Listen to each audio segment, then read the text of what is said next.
Okey, boleh dengar? Boleh. Ya, Assalamualaikum warahmatullahi wabarakatuh. Hari ini kumpulan kami akan membentangkan pendekatan dan kepentingan dakwah fardiyah. Ahli kumpulan kami terdiri daripada 2 orang, iaitu Nur Afifah binti Muhammad Naim dan Nur Azwani binti Cik Alias. Seterusnya, dakwah fardiyah.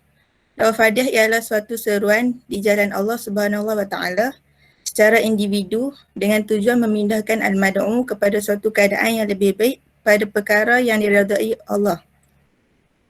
Pemindahan al-mad'u dari kekafiran kepada keimanan, kemaksiatan kepada ketaatan atau sikap acuh tidak acuh kepada tanggungjawab dan komitmen terhadap Islam. Contohnya, Rasulullah sallallahu alaihi wasallam di rumah Al-Arqam bin Abi Al-Arqam, baginda menyeru dan memperhatikan orang yang mereka ajak untuk menyempurnakan tujuan dan mewujudkan keberhasilan. Firman Allah dalam surah An-Nahl ayat 35 yang bermaksud, maka tidak ada kewajipan ke atas para rasul selain menyampaikan amanat dengan terang. Seterusnya, terdapat 3 pendekatan dakwah fardiyah. Yang pertama, mafhum da'wi, seruan atau ajakan.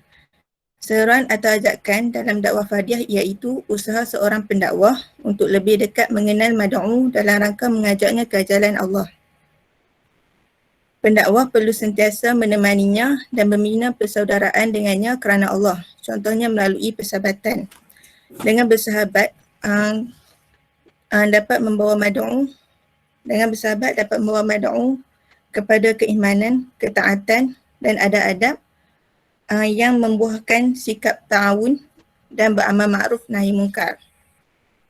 Firman Allah di dalam surah Fussilat ayat 33 hingga 36 yang bermaksud, siapakah yang lebih baik perkataannya dari orang yang menyeru kepada Allah, mengerjakan amal yang soleh dan berkata sesungguhnya aku termasuk orang-orang yang menyerah diri, dan tidaklah sama kebaikan dan kejahatan. Tolaklah kejahatan itu dengan cara yang lebih baik, maka tiba-tiba orang yang antaramu dan antara dia ada permusuhan seolah-olah telah menjadi teman.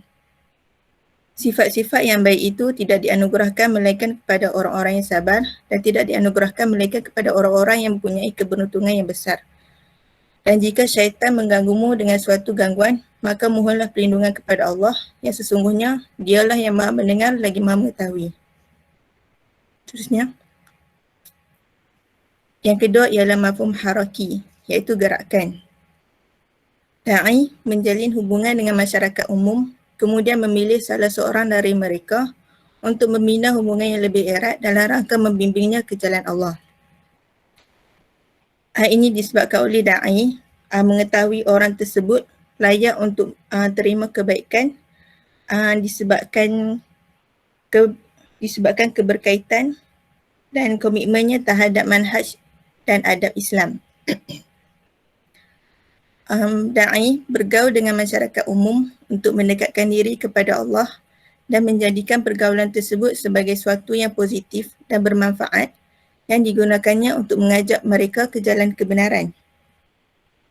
Sebagaimana hadis Nabi SAW yang bermaksud dari Abu Hurairah radhiyallahu anhu, ia berkata, telah bersabda Rasulullah SAW, setiap anggota badan manusia diwajibkan bersedekah setiap hari selama matahari terbit. Kamu mendamaikan antara 2 orang yang berselisih adalah sedekah. Kamu menolong seseorang naik ke atas kenderaannya adalah sedekah. Perkataan yang baik itu adalah sedekah. Setiap langkah berjalan untuk solat adalah sedekah. Dan menyingkirkan suatu rintangan dari jalan adalah sedekah. Daripada hadis ni, kita dapat mengetahui bahawa setiap anggota badan seorang Muslim ada nilai sedekahnya apabila digunakan untuk bersyukur kepada Allah sehingga menjadikannya mampu untuk melakukan aktiviti. Jadi, membina hubungan dengan mad'u perlu agar dapat melaksanakan amalan-amalan mulia yang kelak akan menimbulkan kesan dan perubahan dalam hati mereka. Seterusnya, mafhum tanzimi, pengorganisasian. mafhum tanzimi ialah gerak kerja pengorganisasian terhadap seorang mad'u yang diajak dan dibimbing ke jalan Allah. Pengorganisasian yang mesti difahami dan dilaksanakan oleh pendakwah dalam dakwah fardiyah merangkumi 3 perkara, iaitu arahan, taujih, tugasan, tawzif dan klasifikasi atau penggolongan tasnif. Arahan, taujih bermaksud bimbingan seorang pendakwah yang diberikan kepada mad'u dalam berdakwah ke jalan Allah untuk membantunya memahami keadaannya, masalah dan rintangan yang dihadapinya, menunjukkan dengan cara yang halus mengenai kemampuan dan kelebihan yang ia miliki. Da'i membantu mad'u agar mad'u ni dapat mengenal lingkungan sosial, masyarakat, budaya, ekonomi, politik dengan lebih baik supaya mad'u ni tidak berasa terbeban dalam melakukan suatu perkara. Yang kedua, tugasan tauzif. Seorang pendakwah harus berhati-hati dalam memilih tugas yang diberikan kepada mad'u sesuai dengan kemampuan dan keadaannya. Hal ini disebabkan oleh dakwah fardiyah bertujuan agar mad'u dapat melakukan dakwah yang sesuai dan tidak memberatinya dari suatu sudut dan dari sudut yang lain dan memperoleh kebaikan di dunia dan di akhirat. Dari sekali penggolongan atau klasifikasi, tasnif, ialah menggelompokkan sesuatu agar mudah membezakannya antara satu sama lain. Dalam dakwah, tasnif ni adalah melalui menggelompokkan kekuatan dan kemampuan mad'u tu agar dapat ketahui kemampuannya. Da'i perlu klasifikasikan mad'u berdasarkan cara fikir, budaya, rohani, kepribadian, sosial masyarakat supaya ianya bersesuaian dengan mad'u. Terusnya saya serahkan kepada Azwani.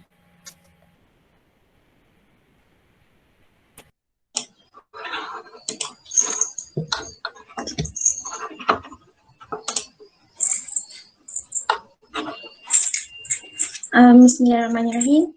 Yang dihormati Profesor Adawiyah dan rakan-rakan sekalian, insya-Allah saya akan menyambung tentang kepentingan dakwah fardiyah. Dalam dakwah fardiyah memiliki beberapa kepentingan yang harus difahami oleh setiap dai, iaitu yang pertama, para dai secara tidak langsung terdorong untuk meningkatkan bekal keupayaan dan kefahaman terhadap Islam dalam ilmu pengetahuan dan bekalan dakwah lain. Dai apabila dia dakwah orang lain, dia dengan sendirinya secara tidak langsung dapat memantapkan diri sendiri dalam ilmu pengetahuan lah. Yang kedua, dai mempunyai kelebihan khusus dalam menyampaikan dakwah. Pengalaman dan latihan yang berterusan dalam melayani mad'u dapat membentuk menjadi pribadi Muslim yang baik.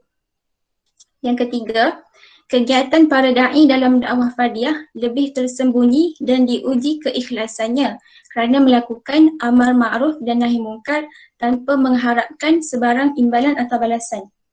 Dalam dakwah fardiyah, da'i ni dia melakukan kebaikan secara tersembunyi, orang lain tak nampak.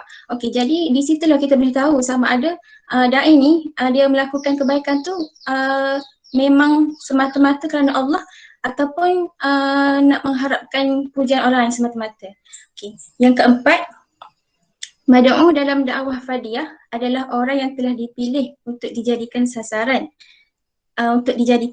dakwah sesuai dengan pengetahuan dan ijtihad seorang da'i.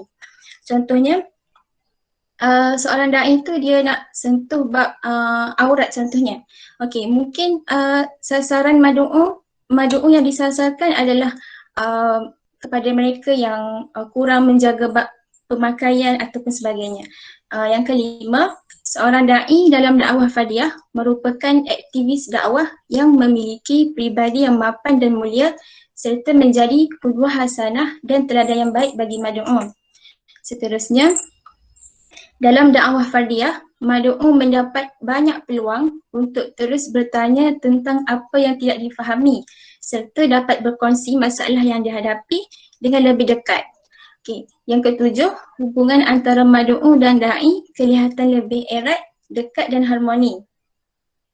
Seterusnya, mad'u akan merasa selalu diperhatikan dengan menggunakan pendekatan dakwah dan kaedah yang betul sesuai dengan psikologi seseorang yang didakwahnya.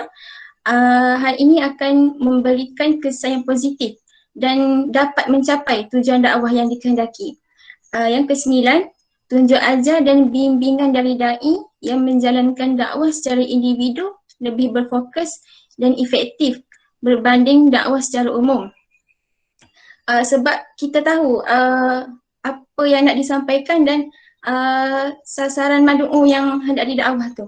Okay, yang ke-10, dakwah fardiyah dapat dijalankan dalam pelbagai situasi di mana sahaja tanpa mengira waktu dan tempat dalam apa jua keadaan dan kesempatan sang da'i berada. Kesimpulannya, dakwah fardiyah dijalankan demi mencapai tujuan yang jitu, yakni membawa mad'u dekat kepada Allah. Okey. Dakwah fardiyah lebih berat untuk disampaikan tetapi memberi kesan yang mendalam terhadap mad'u. Kenapa lebih berat untuk disampaikan? Sebab sebab kalau dijalankan dakwah tu secara berkumpulan, dia lebih mudah kerana kita buat tu dalam kelompok yang ramai.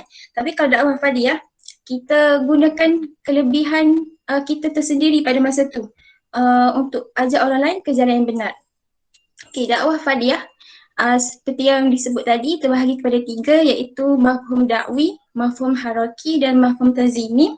Mafhum da'wi ni yang di mana sentiasa ada bersama mad'u, membimbing dengan sahabat dan bawa mad'u dekat kepada Allah. Mafhum haraki yang mana kita pergi ke kelompok masyarakat dan berfokus kepada seseorang untuk dijadikan sasaran dakwah. Kalau mafhum tazimi, di mana da'i ni yang membantu mad'u untuk menjalankan tugas dalam sesebuah organisasi. Okay, seterusnya, dakwah fardiyah mempunyai kepentingan dan kelebihannya yang tersendiri.